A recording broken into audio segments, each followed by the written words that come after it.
Il est temps de faire le point sur cette année 2023. Bonjour à tous et à tous, bienvenue dans cette vidéo top et flop de mes films de l'année 2023. Il s'agit de l'année dans laquelle je suis allé le plus de fois au cinéma. C'est peut-être pas énorme pour un cinéphile, mais je suis allé voir 53 films. Bon, il y en a certains qui sont en streaming, etc. Mais j'ai vu 53 nouvelles sorties de 2023. Et autant vous dire que je suis plutôt fier d'avoir vu autant de films cette année. Ici, ce mois de décembre, j'ai passé beaucoup de temps à rattraper un peu tout ça. Mais en attendant, j'espère que vous avez passé de très belles fêtes de fin d'année. Et je vous souhaite aussi une excellente année 2024. Une bonne année, en espérant que tout se concrétise pour vous, que tout aille le mieux pour vous dans vos vies, que vos projets se réalisent. J'espère aussi que cette année 2024 vous apportera du bonheur et de la chance. Et nous, c'est parti, on va faire donc notre top et flop de 2023, de tous les films qui sont sortis cette année, enfin du moins de tous ceux que j'ai vus, et je vais les catégoriser. Je ne vais pas faire de top 53 à 1, donc je vais partir déjà de toute façon de ceux que j'ai le moins appréciés à ceux que j'ai le plus appréciés. Il n'y a pas de top particulier, à part les 10 premiers, là il y aura un classement. Je tiens à préciser qu'il y a 5 catégories. Il y a la catégorie nulle, donc les films que j'ai vraiment pas du tout aimé durant cette année. Il y a la catégorie ne m'a pas plu, donc une catégorie dans laquelle on va retrouver certains films qui sont pas forcément dégueulasses ou pas forcément très très nuls, mais qui moi personnellement ne m'ont pas plu du tout, je suis passé à côté. Il y a également une catégorie de films peut mieux faire, c'est-à-dire une catégorie dans laquelle on peut retrouver des films sympas, mais qui sont pas forcément allés au bout de leur concept. Il y a une catégorie de films plutôt sympas, dans laquelle j'ai mis quelques films qui sont assez sympathiques à regarder, où on passe un excellent moment, sans que ce soit forcément des excellents films. Une catégorie de films vraiment bons, dans laquelle je vais ranger des films que je trouve très bons, mais qui figurent pas dans mon top 10, et effectivement, le top 10 qui sont les bangers de l'année, qui arrivera donc en fin de vidéo. Vous connaîtrez mon film préféré de l'année en fin de vidéo. Le but de cette vidéo, bien évidemment, c'est pas de faire une critique de chaque film qui sont sortis, mais c'est bien évidemment de les classer par mes préférences,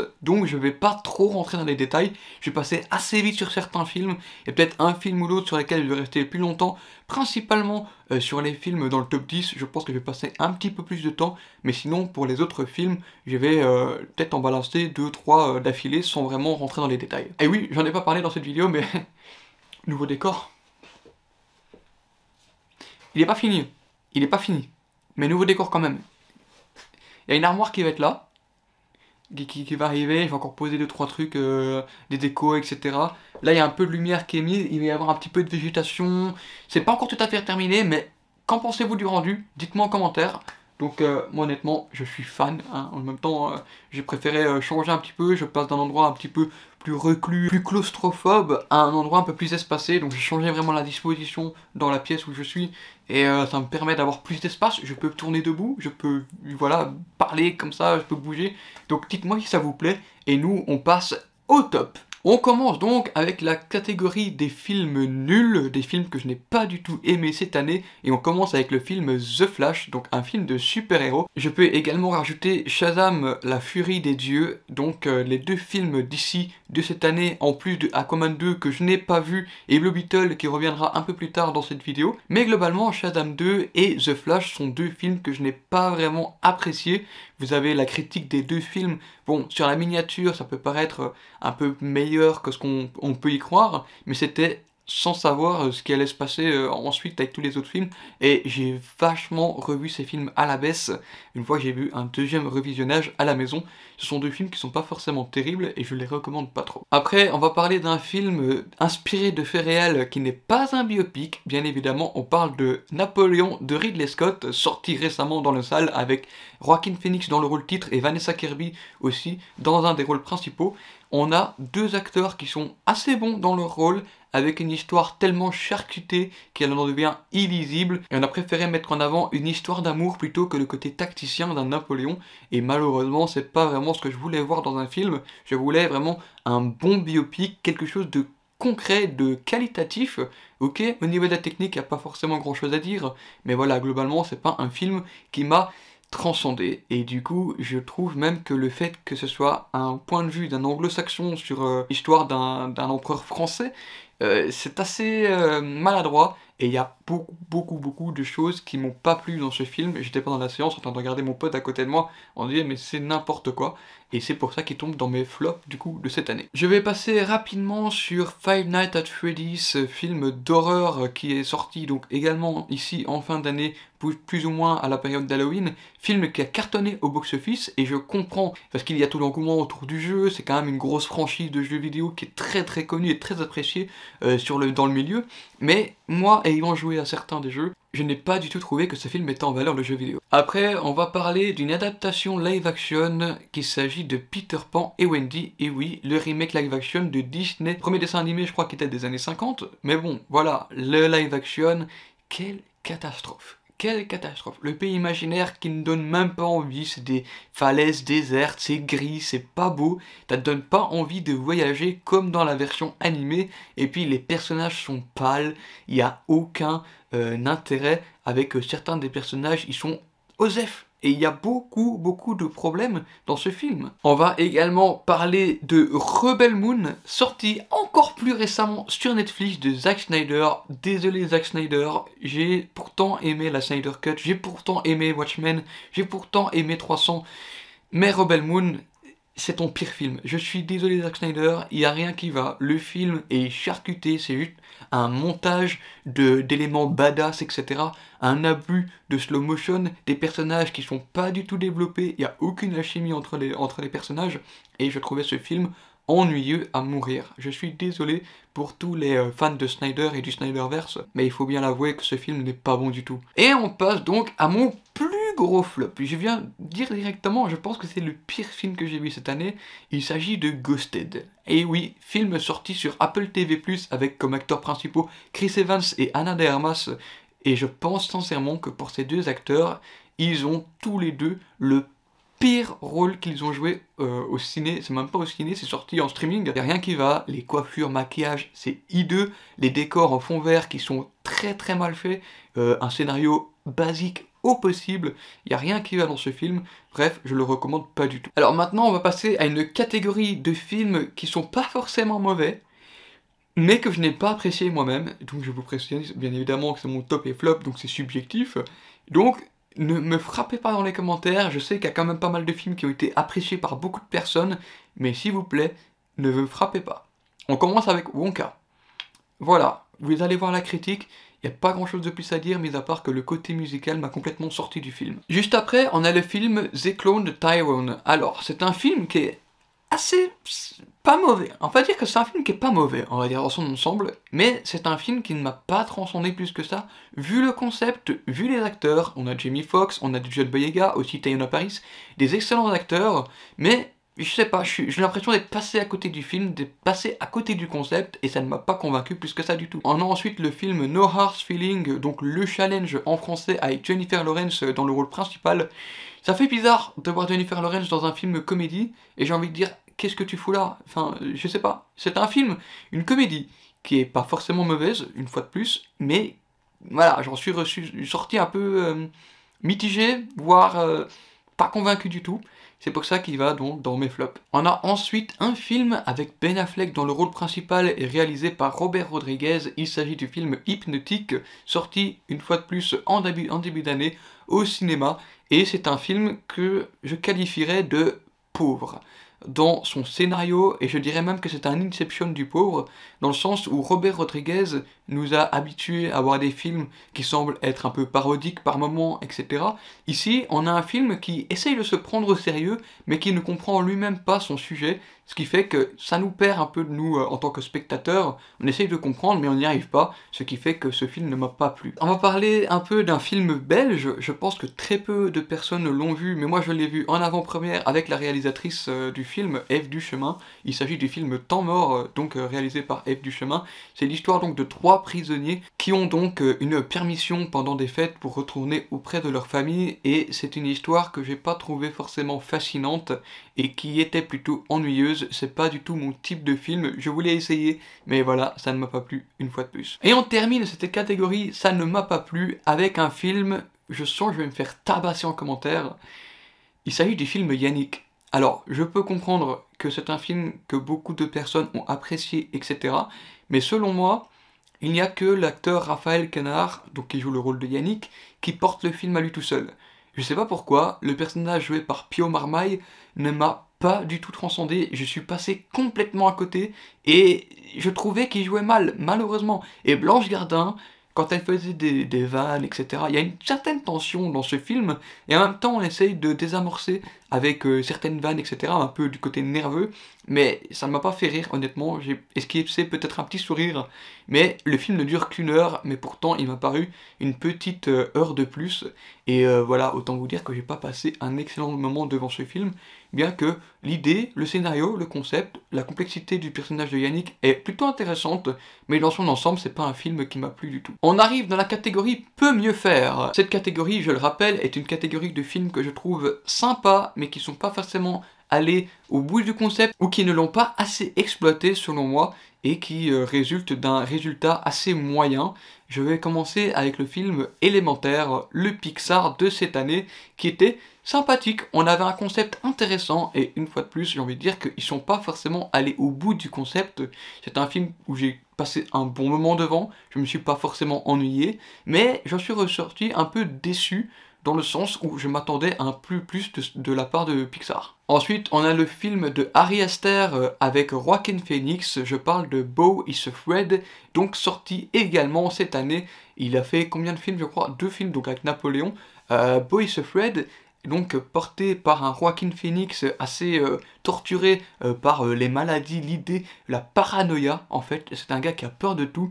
On est plongé dans une histoire psychédélique, on va dire, il faut pas prendre de champignons en regardant ce film, c'est assez particulier comme ambiance, etc. Et autant vous dire que ça m'a perdu, et le concept était sympa, il y avait quelque chose à faire, mais il y a 2-3 choses qui manquent, et on est un peu trop envoyé dans tous les sens.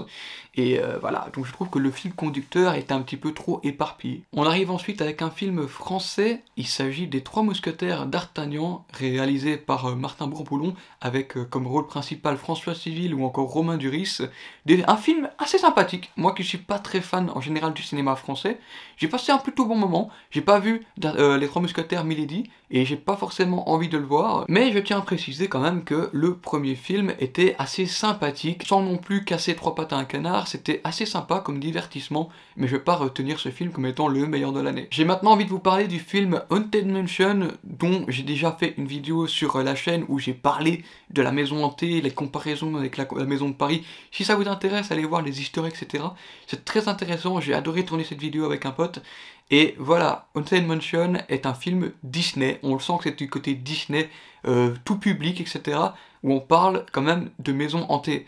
Donc je trouvais ça assez sympathique à suivre, j'étais pas fou, mais j'ai surtout aimé pour le côté easter eggs et références donc de cette maison. On va rester un petit peu dans le domaine hanté, etc., on va parler maintenant de Possession et de Evil Dead Rise, qui est également sorti au cinéma, et j'ai passé un bon moment devant ce film, mais une fois de plus, moi ayant adoré les versions de Sam Raimi avec Bruce Campbell, les premiers Evil Dead qui étaient vraiment excellents, je trouvais que ce film-ci était plus un festival de référence à ce que Sam Raimi pouvait faire, etc. Et on a plus donné l'accent sur le côté gore, etc. plutôt qu'à l'histoire, malheureusement. Et j'ai pas trouvé le film excellent, même si le moment était sympathique à suivre. Il y a eu 1 ou 2 jumpscares qui m'ont surpris, hein. Je suis pas quelqu'un qui a habituellement peur devant les films d'horreur, mais voilà, globalement Evil Dead Rise aurait pu mieux faire avec le concept qu'il a, mais je suis pas très pour l'idée de continuer cette franchise malheureusement. Et on en parlait tout à l'heure justement de Blue Beetle, donc le film DC que j'ai apprécié de cette année. Il faut savoir donc que je n'ai pas vu Aquaman 2, mais donc pour moi Blue Beetle est le meilleur film DC sorti cette année au cinéma. C'est un film que je qualifie de moyen, dans le sens où, s'il était sorti à l'époque des premiers Iron Man, des premiers films du MCU par exemple, ça aurait très bien fonctionné, mais le problème c'est que la façon de faire des films de super-héros, les origin story, tout ça, ça a évolué, on a un méchant qui est totalement oubliable, et ça n'aide pas le film non plus à en faire quelque chose de mémorable. On parle ensuite du film de David Fincher, The Killer, avec Michael Fassbender dans le rôle principal, est un film intéressant, mais un peu trop ennuyeux à mon goût, dans le sens où il y a beaucoup trop d'intériorité de personnages et on passe beaucoup trop de temps à balancer des références à la vie de tous les jours, à Amazon. Il y a beaucoup trop de références de tout ce qui nous entoure, plutôt que de se concentrer sur un scénario qui tient la route jusqu'au bout. Et voilà, on a un scénario qui est quand même correct, mais j'ai trouvé la fin assez particulière et elle ne m'a pas forcément satisfait. Donc je suis un peu frustré de ce The Killer qui était, ma foi, sympa, mais sans plus. On va maintenant parler du MCU avec le film The Marvels, sorti donc au mois de novembre. J'ai fait ma vidéo vlog de ce film, j'ai pas parlé plus que ça, parce que honnêtement, j'avais pas grand chose de plus à dire. Il y a des trucs qui sont sympas, il y a des trucs qui sont un peu trop foireux, il y a des trucs... voilà, il y a une balance de bonnes choses et une balance de mauvaises choses qui fait que le film est assez mitigé. Et donc je trouve que ce film est sympa à regarder, mais si je devais classer dans les 33 films du MCU, je le placerais environ un petit peu plus qu'à la moitié. Vous voyez ce que je veux dire ou pas? Maintenant, retournons du côté de chez Netflix avec Chris Hemsworth qui joue Tyler Rake dans Tyler Rake 2. Alors, j'avais apprécié le premier film, c'était pas le meilleur film de tous les temps, on est d'accord, mais j'avais apprécié le ton du premier film, l'image, la chorégraphie, etc. Je trouvais ça très très intéressant, mais on sent que le deuxième film, on passe à quelque chose de totalement opposé. On passe déjà d'un endroit où c'est très chaud, très jaune, à une photographie très très froide, très grise, et avec juste également un plan séquence qui est sympa. Voilà, il n'est pas aussi excellent que le premier film selon moi, et je trouve que c'est une des seules choses que je retiens du film Tyler Rake 2, c'est le plan séquence. Mis à part ça, le film est assez oubliable. Et pour terminer cette catégorie peut mieux faire, on place le film Ant-Man et la guêpe Quantumania. C'est pas un film que j'ai détesté, c'est un film que j'ai trouvé sympa au premier abord lorsque je l'ai vu en salle, mais quand je l'ai revisionné chez moi, je me suis rendu compte qu'il y avait beaucoup de choses qui n'allaient pas, au niveau du scénario, au niveau du méchant, du traitement de Kang. Il y a beaucoup de choses qui font que le film n'est pas aussi bon que je le pensais. Même, il n'est pas non plus mauvais, comme beaucoup de personnes le clament dans tous les sens, mais je tiens à préciser que les effets spéciaux sont pas terribles, les développements autour de MODOK merdique, le personnage joué par Catherine Newton, désolé l'actrice Cassie dans le film, tu ne m'as pas du tout convaincu avec ton rôle. Voilà, donc l'un dans l'autre, ce fait que ce n'est pas un film que je recommande aujourd'hui. On passe à la catégorie suivante, à savoir la catégorie plutôt sympa, et on va commencer avec le film Gran Turismo avec David Harbour, Orlando Bloom ou encore Archie Madekwe, qui sont trois bons acteurs dans ce film. Ils ont chacun leur part d'importance. Il y a une belle relation entre David Harbour et Archie Madekwe, qui joue donc le personnage du pilote, qui à la base est un joueur de Gran Turismo en réalité. Et voilà, je trouvais le film plutôt sympathique, je trouvais ça très intéressant, la façon de filmer les différentes courses, avec un peu la façon des jeux vidéo, la POV, de la PlayStation, etc. Je trouvais qu'il y a quand même pas mal d'idées au niveau de la mise en scène, et au niveau de l'histoire, il y a quand même un truc assez solide, assez sympathique, et donc j'ai envie de dire que c'est un film plutôt sympathique. Après, est-ce que c'est le meilleur film de l'année? Non. Et est-ce que c'est un film que je reverrai? Pourquoi pas? Mais c'est pas non plus un des films que je vais me refaire chaque année non plus. Et il y a quand même 2-3 moments qui sont assez mémorables dans ce film. Et voilà, donc Gran Turismo est plutôt sympa. On passe ensuite à un tout autre registre, à savoir le film Sisu, que j'ai pu voir assez tard. Il est sorti assez tard en Belgique.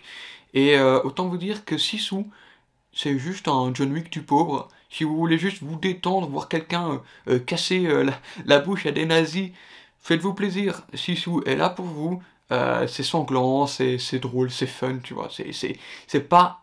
Le scénario n'est pas terrible du tout. La caméra, la mise en scène, c'est pas non plus la folie. Mais si tu veux juste passer du bon divertissement, voir un mec se battre contre des nazis, c'est juste drôle en fait. Voilà, j'ai bien aimé le film en vrai. Désormais, on passe à un autre film, Sound of Freedom, qui fait partie de mes rattrapages de décembre. Sound of Freedom, je vous invite à aller regarder un peu le scénario par-ci par-là. C'est un film qui a fait beaucoup polémique au moment de sa sortie, notamment concernant les fournisseurs, enfin les producteurs, la production au niveau du film, toutes les personnes qui sont derrière tout ça. Il y a eu quand même pas mal de polémiques autour de tout ça, pour un film qui au final est passable. sympa. Je trouve qu'il y a quand même des bonnes performances d'acteurs. Jim Caviezel est très bon dans le rôle du personnage principal, sachant que le film est inspiré d'une histoire vraie, mais on pousse un peu trop le côté catholicisme, etc. Et il y a certaines choses qui sont pas non plus très terribles, et on présentait ce film comme étant le film choc de l'année 2023, comme quoi ça allait être assez violent en matière d'enfants, etc. Parce qu'on parle carrément de trafic d'enfants, et honnêtement, à part la scène d'introduction, le générique, etc., voilà, j'ai pas trouvé ce film choquant. Juste après, on a une surprise de cette année, à savoir le film Barbie, un film auquel je m'attendais pas du tout, un film réalisé par Mattel, etc., avec Greta Gerwig à la réalisation, et aussi donc Margot Robbie, Ryan Gosling, etc. C'est un film fun en fait, c'est un film qui se prend assez à la légère. Il faut faire attention à des thématiques, il faut faire des attentions au féminisme. Je trouvais le film assez sympathique à regarder, et voilà, c'était le moment événement du Barbenheimer de cet été, et j'en ressors plutôt satisfait de ce film. Maintenant, parlons de Donjons et Dragons, le Lord des voleurs. Je trouve dommage que ce film ait floppé, en réalité, parce que c'est un bon divertissement. Voilà. En vrai, je trouvais la chimie des personnages plutôt sympathique, c'est un film drôle, de l'action, tu peux en voir, de la CGI assez correcte, honnêtement, et je trouvais l'aventure assez sympa. Donc voilà, Donjons et Dragons, assez sympa. Maintenant parlons des Tortues Ninja Teenage Years, sorti donc cette année aussi. Il y a ma critique si vous voulez la voir sur ma chaîne. C'est un film que je trouve assez sympathique, mais un peu trop enfantin à mon goût, avec une VF passable, malheureusement. Mais voilà, globalement, le moment est sympathique, on a des références à beaucoup de choses, et j'ai bien aimé regarder ce film, même si je trouve le traitement de certains personnages assez discutable. Maintenant, place à Mario, parce que Super Mario Bros est également dans cette liste, et également dans les plutôt sympas. C'est pas le meilleur film d'animation de cette année, pour moi c'était plutôt une pub de Nintendo d'1h30, où on te balançait référence sur référence du côté de chez Mario. Ayant joué à beaucoup de Mario étant jeune, je trouvais ça sympathique, donc j'ai passé le moment assez agréable, mais voilà, on va pas se cacher. Le scénario, ils auraient pu un peu pousser plus loin, ils auraient pu aller aussi plus loin, mais j'ai trouvé le film quand même assez sympathique. Autre film d'horreur, on parle de Scream 6, qui pour moi sera le dernier Scream de la saga. Vous savez, tous les problèmes qu'il y a avec Melissa Barrera, même Jenna Ortega, tous ces personnages qui ont quitté le projet. Même Melissa Barrera a été virée uniquement parce qu'elle soutenait la Palestine, ce qui est complètement débile de la virer rien que pour ça. Moi je suis totalement derrière Melissa Barrera, elle a bien fait quand même de défendre ses idées d'opinion. Et donc Scream 6, pour la faire courte, c'est un film sympa. C'est pas le meilleur des Scream, c'est pas le pire, mais j'ai trouvé le film assez sympa. Le fait d'avoir le Ghostface un peu dans New York et qu'il le poursuit avec des flingues et tout, c'était assez original et aussi cool à suivre. Juste après ça, je place le film Indiana Jones et le Cadran de la Destinée, qui n'est pas mon film préféré de la saga Indiana Jones, je dirais même que c'est mon avant-dernier. J'ai préféré le 3, les 3 premiers sont pour moi très bons, le 4ème est le moins bon, et le 5ème est un peu meilleur que le 4ème, et je trouvais sympa, voilà, une fois de plus. C'est pas le meilleur des films, ils ont un peu abusé sur la CGI, sur Harrison Ford, parce qu'il y a quand même, je dirais, le tiers du film où on le voit rajeuni. Il y a quand même pas mal de choses qui fonctionnent, pas mal de choses qui fonctionnent pas non plus, mais au niveau global, c'est un moment assez agréable. Tu suis une aventure d'Indiana Jones, et on sent quand même que Steven Spielberg manque à la réalisation, et voilà. Et on termine cette catégorie plutôt sympa avec le film The Creator, que je place donc dans le dernier de cette catégorie. C'est un film que j'ai plutôt apprécié regarder, surtout pour sa technique. Le réalisateur de Rogue One nous a montré qu'il était très fort derrière la caméra, au niveau des plans, etc., au niveau de l'esthétique. On a quelque chose de très très qualitatif, et ça justement, avec un budget seulement de 80 millions de dollars, je trouve qu'ils ont fait quelque chose de très très qualitatif, au détriment peut-être du scénario. Le scénario n'est pas fou du tout, c'est très basique, c'est un scénario vu et revu, mais voilà, c'est pas non plus le pire film que tu vas regarder, et personnellement j'ai plutôt passé un bon moment devant. Donc voilà, sur son ensemble j'ai plutôt apprécié le film. On arrive dans les 20 derniers films et les 10 films que je trouve vraiment bons avant de passer à mon top 10. On va commencer avec le film Aftersun, qui est très très bon, avec Paul Mescal et aussi Frankie Corio dans les deux rôles titres.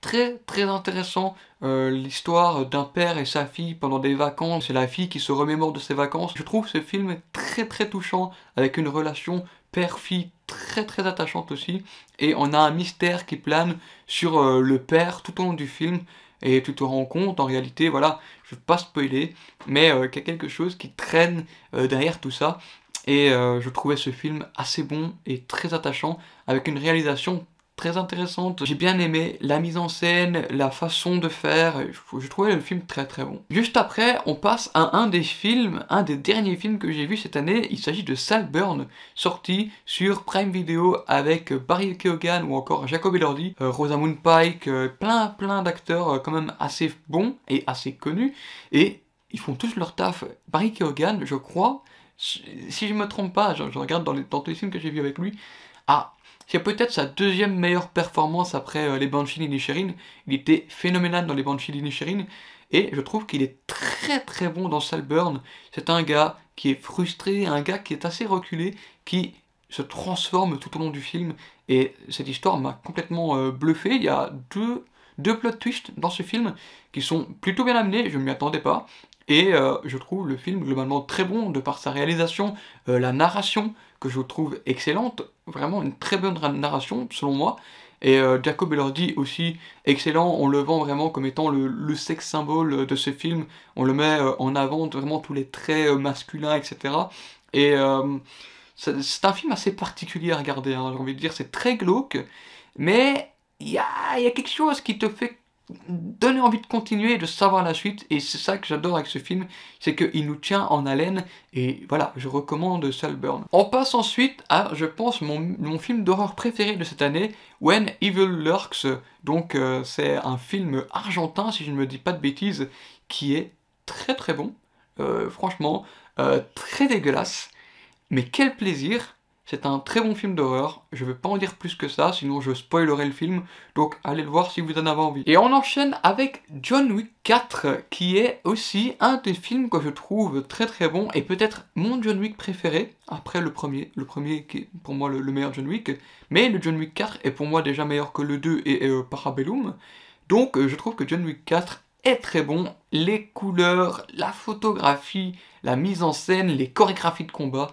tout est très très bon, l'iconisation du personnage de John Wick est excellente, et on a beaucoup de personnages badass et très stylés dans ce film, donc j'ai adoré John Wick 4. Tout autre registre, mais on parle maintenant du film The Son avec Hugh Jackman et Vanessa Kirby dans les rôles principaux, et je trouve ce film destructeur. Il m'a détruit, la fin du film m'a détruit. J'avais déjà adoré le film The Father, donc qui est très très bon, c'est Florian Zeller à la réalisation que je trouvais vraiment pépite, et The Son est tout aussi bon, peut-être pas aussi excellent que The Father selon moi, mais j'étais touché pendant ce film. C'est vraiment une histoire de personnages, un développement de relation d'un père et son fils qui est vraiment en détresse, et je trouvais ce film très très touchant, et la fin m'a fait verser une larme. Maintenant on arrive au combat avec Creed 3, pourquoi j'ai fait ça je sais pas, frappez-moi si vous voulez, mais je sais pas pourquoi j'ai fait ça. Creed 3 évidemment est dans ce top de films vraiment bons. Le premier film réalisé par Michael B. Jordan, et honnêtement il fait du très très bon taf. Personnellement c'est le Creed que je placerai en deuxième position parmi les trois, sachant que mon préféré c'est le premier, puis c'est Creed 3, puis c'est Creed 2. Même si j'aime beaucoup Creed 2, Creed 3 est plutôt bon, j'adore les chorégraphies de combat qui sont assez intéressantes au niveau du rythme, on va à quelque chose qui se rapproche un peu des animés, et au niveau de l'histoire, on a une revanche sur la vie de la part de Jonathan Majors, bon on le verra plus, mais voilà, très très bon dans ce film, très solide, des personnages qui sont assez attachants, et en plus j'ai pu m'identifier un petit peu à la fille d'Adonis Creed, je m'identifie un petit peu parce que elle est sourde et moi je suis un peu malentendant, donc j'ai pu un peu m'identifier. Mais voilà, le film est très très bon et je me suis attaché à la plupart des personnages, donc je recommande. On parle maintenant du film qui a valu l'Oscar à Brendan Fraser, et oui, je parle de The Whale, sorti en début d'année, et c'est un film que j'ai apprécié et que, voilà, je trouvais assez intéressant. C'est un film de Darren Aronofsky qui est le moins Aronofsky de sa filmographie, je trouve. C'est un film très calme, très posé au niveau de sa réalisation, mais en même temps un film très glauque. Une relation d'un père qui essaye de se rattacher à sa fille, alors que lui, il est en dépression totale, dépression qui lui a donné une obésité morbide. Donc voilà, je trouve que la relation, l'alchimie, même Sadie Sink est très bonne dans ce film. Je trouve que les deux personnages, les deux acteurs principaux en tout cas, sont très bons et livrent une performance assez convaincante dans ce film. Mais effectivement, le film est très triste et très dur à regarder. Maintenant, passons à un des films les plus particuliers et plus spécial et original que j'ai vu cette année. Je parle du film Reality. Et oui, ce film est très particulier parce qu'il s'agit en réalité d'une retranscription à l'écran d'une écoute de la police du FBI, je pense, d'une affaire en cours.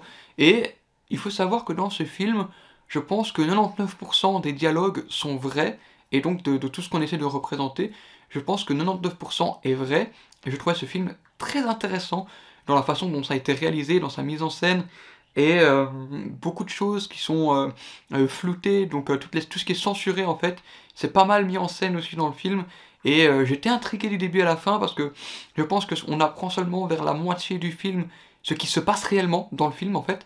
On vient te dire qu'il y a une enquête en cours, on te dit voilà, on va venir faire une perquisition, etc.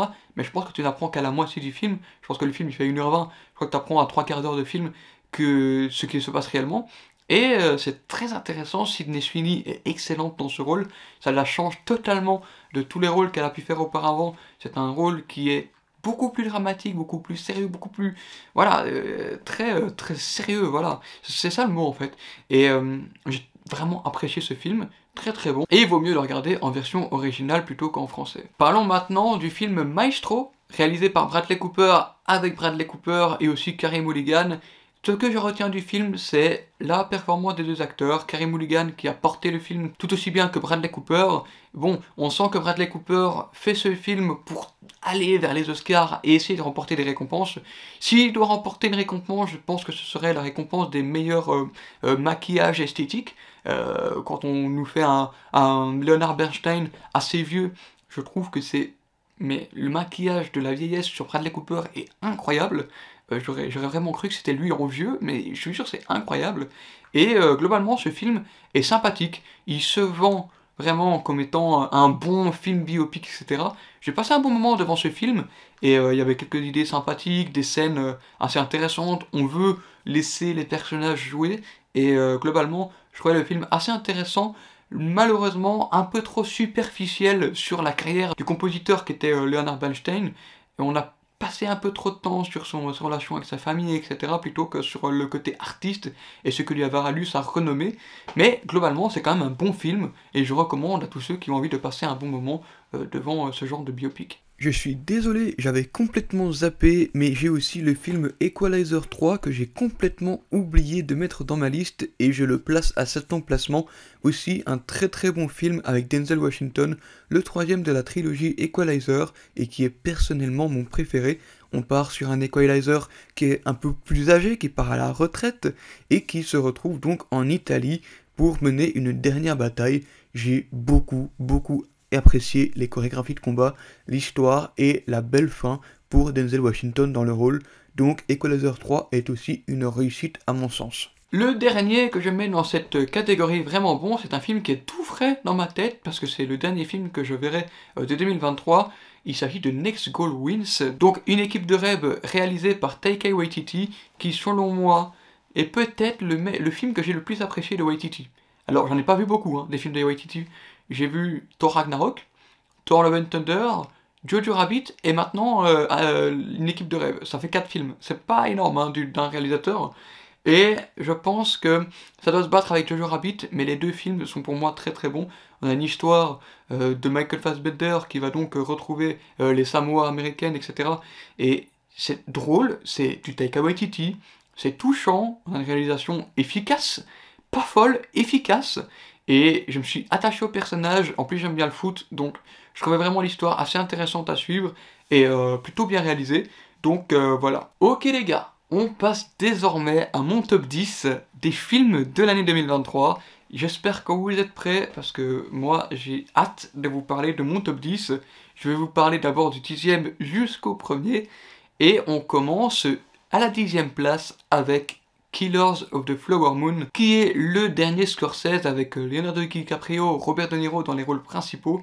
Un film très intéressant que j'ai adoré suivre, une histoire sur les Mohawks, etc. de l'époque, très intéressante, bien joué, des performances d'acteurs excellentes. Robert De Niro et DiCaprio sont excellents. Je me demande même si DiCaprio, c'est pas sa meilleure performance de film de tous les temps. Et Lily Gladstone, excellente, impériale dans ce film. Elle est monstrueuse dans ce film.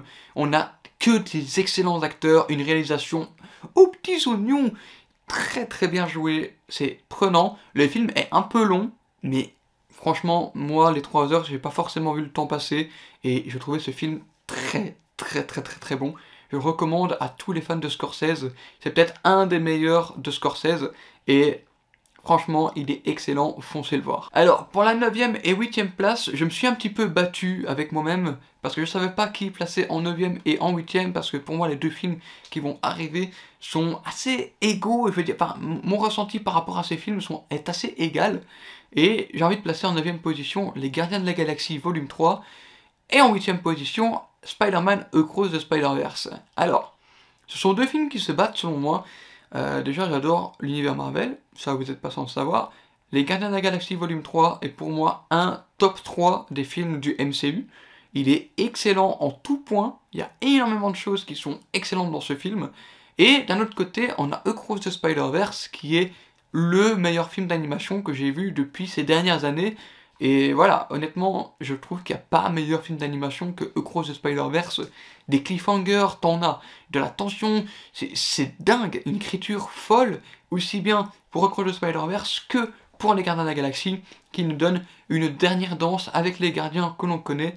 Et voilà, j'ai jamais eu autant de frissons devant un film du MCU, c'était dingue. C'est pour dire, niveau frisson, je crois que ça rivalise avec Endgame. Et franchement, je trouve le film incroyable. Et Across the Spider-Verse, incroyable aussi. Donc, 8e et 9e place, je place ces deux-là. Et voilà, je refais que recommander ces deux films-là. En 7e position, je place le film Asteroid City de Wes Anderson. Déjà, parce que j'adore Wes Anderson. Et de 2, parce que le casting est fou. Et de 3, parce que j'adore Wes Anderson. Alors franchement, j'ai pris mon pied devant ce film, c'était incroyable. En plus, il a sorti des moyens métrages et des courts métrages avec la merveilleuse histoire d'Henry Sugar aussi sur Netflix, que j'ai regardé également, qui sont tout aussi bons, tout aussi Wes Andersonesque que possible. Wes Anderson, toujours excellent dans sa symétrie, dans sa maîtrise des décors assez fous, et j'adore l'esthétique de Wes Anderson, avec une histoire assez intéressante, assez particulière, comme la plupart des histoires de Wes Anderson. Bref, je trouve ce film tout à fait incroyable, et j'adore. En 6e position, je place le film de Ben Affleck, R, donc le film avec Matt Damon également, qui retrace la collaboration de Nike avec Michael Jordan. Je trouvais intéressant, très bien joué, et un scénario solide, avec des personnages très bons dans leur rôle. Matt Damon et Ben Affleck qui sont les deux meilleurs amis du monde, hein, enfin on va pas se le cacher. Ces deux personnages-là dans le film sont tout à fait excellents. On suit vraiment la recherche de Matt Damon de la prochaine ingénierie de Nike, etc. Et ils vont tenter le pari d'aller chercher un petit jeune qui est promis un grand avenir, et donc sans savoir qu'ils allaient chercher Michael Jordan. Et voilà, donc je trouve ce film incroyable. Je pense que c'est un des films basés des faits réels les mieux réalisés de cette année. Et voilà, j'ai adoré. Juste regardez le film et vous comprendrez pourquoi il est bon. En 5e position, je place le film Winter Break ou The Holdovers en anglais. Un film, honnêtement, qui m'a fait du bien. J'ai envie de vous dire que c'est un film qui m'a fait plaisir, qui m'a réconforté en fait dans des moments où ça va pas forcément. Et j'ai vu ce film, je vais vous dire l'anecdote, hein. J'ai vu ce film chez des amis. Il était 2h du matin, on a lancé le film à 2h du matin, on était fatigué. Au début, je m'étais dit, vas-y, on va lancer un film juste pour dire de... On a lancé le film, je suis resté concentré, pris dans l'histoire, ému, et waouh, dans ce film, pendant les 2 heures de film, je suis resté éveillé jusqu'à 4 heures du matin pour terminer ce film. J'étais tellement pris dans l'histoire, dans un deuil, dans des relations entre un prof, un étudiant, pendant une période où cet étudiant ne peut pas retrouver sa famille. Je trouvais une évolution de personnage incroyable. La personnage de la concierge est incroyable aussi. Et je pense que c'est le meilleur rôle de Paul Giamatti au cinéma. Et voilà, je recommande ce film qui était tout simplement excellent. Et je pense même que c'est... Oui, parce que c'est un film de Noël, hein, il faut pas l'oublier, c'est un film de Noël. Je pense que c'est mon film de Noël préféré. Parce que voilà, il passe dans un contexte de Noël, etc. Même si on parle pas trop de sujets de Noël à base du film, c'est un contexte quand même de Noël. Et je pense que c'est un des meilleurs films de Noël que j'ai vu de ma vie. Franchement, premier degré. En 4ème position, je viens placer le nouveau Spielberg, The Fabelmans. Excellent film, biopic sur sa propre vie. J'ai bien aimé Fabelmans. En même temps, je pense que les amoureux du cinéma vont adorer les films qui parlent de cinéma, d'Hollywood, etc. La façon d'utiliser une caméra, les techniques, l'évolution d'un jeune qui essaye de faire sa place à travers le monde du cinéma, qui est innovateur. Je trouvais ce film très très beau, un très très bon Spielberg avec des personnages très intéressants. En plus, les parents du jeune Samuel dans ce film, quelle relation, quelle émotion en fait dans ce film. C'est surtout sur eux la meilleure partie, je pense, de l'évolution. On a quelque chose de très vrai et très attachant. On a une BO sympa. C'est pas la meilleure des BO selon moi, hein, parce qu'on va en reparler juste après. On a une BO sympa, on a une réalisation incroyable, ça me fait beaucoup penser à un bon vieux film des années 80, avec les premiers Spielberg en fait. J'ai l'impression qu'il a redonné de l'essence de ses premiers films dans ce film-là, et c'est ça qu'on ne peut qu'aimer ce film si on aime Spielberg déjà, et si on aime le cinéma. Donc il le place un bon top 4, et après on passe au top 3. Bon, vous l'avez compris, tout à l'heure on a parlé de Barbie. Maintenant, on parle d'Oppenheimer. Oppenheimer, qui est donc mon 3ème film préféré de cette année 2023. Et honnêtement, j'ai pas grand chose de plus à dire. Vous savez pourquoi j'ai bien aimé ce film. La BO légendaire, voilà, comme je vous ai dit juste avant Fabelmax, etc. La BO de Oppenheimer légendaire. Les personnages légendaires, un casting de fou furieux, une histoire incroyablement bien racontée. Il y a beaucoup de choses dans le temps, et honnêtement, je trouve que ça pouvait perdre certaines personnes, et je pense qu'il y a beaucoup de personnes qui n'ont pas forcément apprécié le film, de par le côté historique, où on va un peu à différents moments, c'est un petit peu décousu.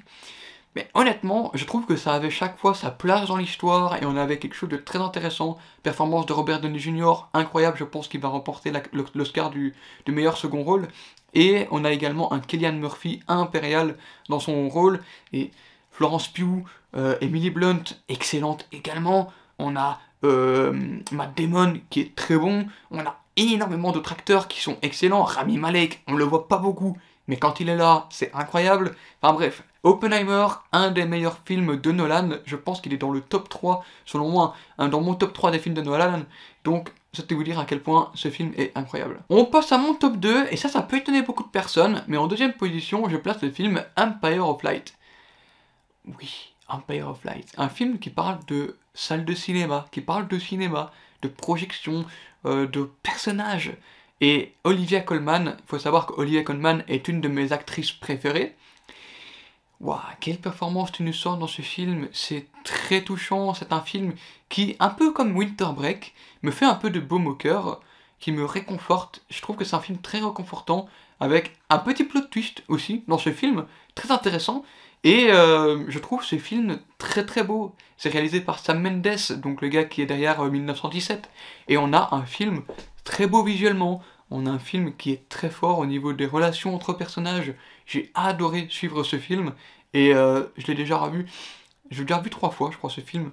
Et je pense que ce sera pas la dernière. C'est un film assez calme, particulier, mais que j'ai adoré.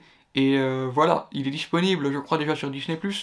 Donc n'hésitez pas à aller le voir si vous voulez le voir. Mais c'est un des meilleurs films que j'ai vu cette année. Et maintenant, passons à mon top 1. Vous l'avez vu juste là, voilà. Si vous y aviez l'œil, vous le voyez juste ici. Il y a l'affiche, évidemment. Je vais parler de Babylone. Babylone est la meilleure expérience cinématographique que j'ai eue au cinéma en 2023. devant Across the Spider-Verse. Alors, je parle d'expériences cinématographiques différentes aussi, parce que Across the Spider-Verse c'était le côté hype, frisson, un peu ouah, tout le monde applaudit, tout le monde est excité, tu vois. Babylone, pour un cinéphile qui adore le côté cinéma, le côté... Voilà, si t'aimes le cinéma, ok, il y en a beaucoup qui peuvent penser aussi que le film n'est pas forcément bien exploité sur certains points, mais j'ai beaucoup adoré la décadence des années 20-30 avec la montée en puissance et la descente aux enfers de certains acteurs avec l'arrivée du cinéma parlant, des scènes iconiques. Franchement, je trouve dommage que ce film ait bidé aux États-Unis, sachant qu'il est sorti en fin d'année aussi de l'année dernière, mais ce film... il est pépite, je suis amoureux de ce film. Margot Robbie qui livre peut-être la meilleure performance de sa carrière. Brad Pitt toujours aussi bon dans son rôle. On a des personnages fous. Le personnage de Diego Calva, qui est le personnage principal de ce film, il passe vraiment d'un personnage qui part de rien à tout, mais qui retombe à rien. On a beaucoup d'aspects du côté de Hollywood des années 30 qui font que j'adore ce film. Et il y a facile, hein, 5 scènes iconiques qui vont devenir cultes dans l'histoire du cinéma. C'est un film qui est voué à devenir un film culte selon moi, et je trouve ce film monumental. C'est mon film préféré de cette année, et je ne peux que le conseiller à toute personne ayant envie de découvrir Babylone, avec en plus pour moi une BO incroyable, Damien Chazelle qui nous réalise ce film, beaucoup de dynamisme, j'en vois beaucoup d'extravagance, et c'est ça que j'adore avec Damien Chazelle. Autant du côté de chez La La Land, on avait aussi du dynamisme, etc., un peu plus calme. J'ai beaucoup aimé La La Land aussi, mais pour moi Babylone est le meilleur film de sa filmographie, et Babylone, oh, je vais m'en rappeler plein de fois. J'ai déjà vu à ce jour le film 4 fois, et 4 fois c'est un plaisir. On passe quand même une première moitié de film où tout va très vite, et tout s'enchaîne les uns après les autres, à une deuxième partie de film un peu plus calme, un peu plus posée, et je trouve que ça fonctionne bien dans le sens où c'est la décadence, tout le monde commence à monter, tout le monde commence à prendre de la puissance, etc. Et on passe à une deuxième partie de film où il y a la réalité, la dure réalité qui vient frapper dans le visage de certains, qui viennent s'effondrer, des personnages qui viennent carrément perdre tout. Et voilà, je trouve ce film incroyable, et il y a beaucoup d'iconisation, beaucoup de scènes qui sont cultes dans ma tête, hein. Dans ma tête, il y a plein de trucs, je me souviens de ce film tous les jours, et je me souviens quand j'ai vu ce film, je l'ai regardé début janvier, 3 semaines après, j'avais encore le film qui tournait dans ma tête, la musique qui tournait dans ma tête, c'était incroyable. Voilà, c'est le meilleur film que j'ai vu cette année. Personnellement, je peux comprendre qu'il y en a qui n'aient pas apprécié ce film, libre à vous. Il y a beaucoup pour qui la décadence, le côté exagéré du film peut déranger. Mais personnellement, moi c'est quelque chose dans lequel je suis rentré, quelque chose qui m'a vraiment emporté. Et voilà, on a quelque chose d'incroyable, un festival du côté du film Babylone. Et ben voilà, j'ai terminé mon top 53. Oh là là, merci à vous d'avoir regardé cette vidéo jusqu'au bout, je l'espère. Je vais essayer de mettre des chapitrages, du moins sur les différentes catégories. Et voilà, merci à vous d'avoir regardé cette vidéo des tops et flops de 2023. Mettez-moi donc en commentaire c'est quoi votre top 10 ou top 5 peut-être de vos films de l'année et ceux que vous avez le moins apprécié. Ça me ferait toujours plaisir de savoir ce que vous appréciez ou non. En tout cas moi ça m'a fait plaisir de vous faire ce top. Et si vous avez aimé cette vidéo, n'hésitez pas non plus donc à liker, partager et aussi mettre un commentaire et vous abonner juste en dessous de la vidéo. Il ne me restait plus qu'une dernière chose à vous dire, c'est à la prochaine pour une nouvelle vidéo. A très bientôt.